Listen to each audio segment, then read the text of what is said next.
परत सांगा कोण कोण मारलं. हो चालेल. मला त्या कातळा बोलून घेतलं. सोहम म्हात्रे, एकनाथ म्हात्रे, अवी राठोड, सोनू आणि ह्या लोकांनी मला वाचवलं आहे. धन्यवाद दादा. न्या ना अँब्युलन्सला आता तरी.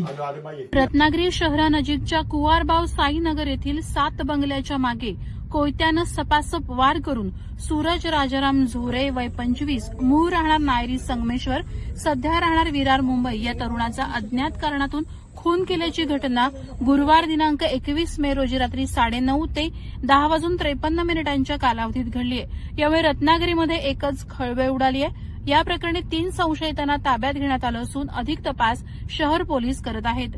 सोहम एकनाथ म्हात्रे, अभिषेक देवानंद राठोड, नजीबुल शेख उर्फ सोनू तिघांचाही पत्ता अद्याप माहीत नाही अशी ताब्यात घेण्यात आलेल्या 3 संशयितांची नावं आहेत. याबाबत सूरज झोरेची बहीण नंदा रमेश फाले वय 32, राहणार राजेंद्र कॉम्प्लेक्स, तिरुपती बिल्डिंग, दहिसर, मुंबई हिनं शहर पोलीस ठाण्यात तक्रार दिली आहे. त्यानुसार तिचा भाऊ सूरज हा काही कामानिमित्त रत्नागिरी येथे आला होता.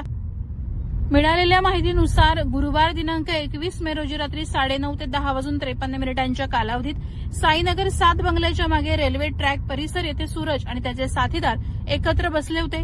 त्यानंतर त्यांच्यात कोणत्या तरी विषयावरून भांडण सुरू झालं. या वादाचं रूपांतर मारामारीत झालं.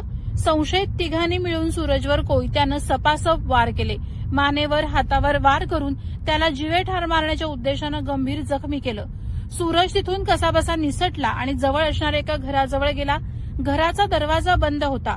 रक्तबंबाळ सूरज हा दरवाजावर उभा होता. घरामध्ये असलेल्या व्यक्तीनं दार उघडण्याचा प्रयत्न केला, परंतु मारेकऱ्यांनी हत्यार उगारून घरातील लोकांना धमकावलं. घरात महिला, लहान मुलं असल्यामुळे दरवाजा उघडण्याचं धाडस कोणी करू शकलं नाही. मारेकरी गेल्याची खात्री होताच तिथे राहणाऱ्या लोकांनी दरवाजा उघडला आणि पोलिसांना फोन केला. तात्काळ पोलिसांनी येऊन सूरजला जिल्हा शासकीय रुग्णालयात दाखल केलं. सूरजवर जिल्हा शासकीय रुग्णालयात अतिदक्षता विभागात उपचार सुरू होते. मात्र शुक्रवार दिनांक 22 मे रोजी दुपारी 2:30 वाजण्याच्या सुमारास सूरजचा उपचारादरम्यान मृत्यू झाला. या प्रकरणी अधिक तपास अतिरिक्त पोलीस अधीक्षक बीबी महामुनी, उपविभागीय पोलीस अधिकारी निलेश मायेणकर, प्रभारी शहर पोलीस निरीक्षक प्रशांत आवारे, पोलीस उपनिरीक्षक सतीश शिंदे इत्यादी करत आहेत. प्रहार डिजिटलसाठी अनघा निकम मखदूमसह शुभम पवार, रत्नागिरी.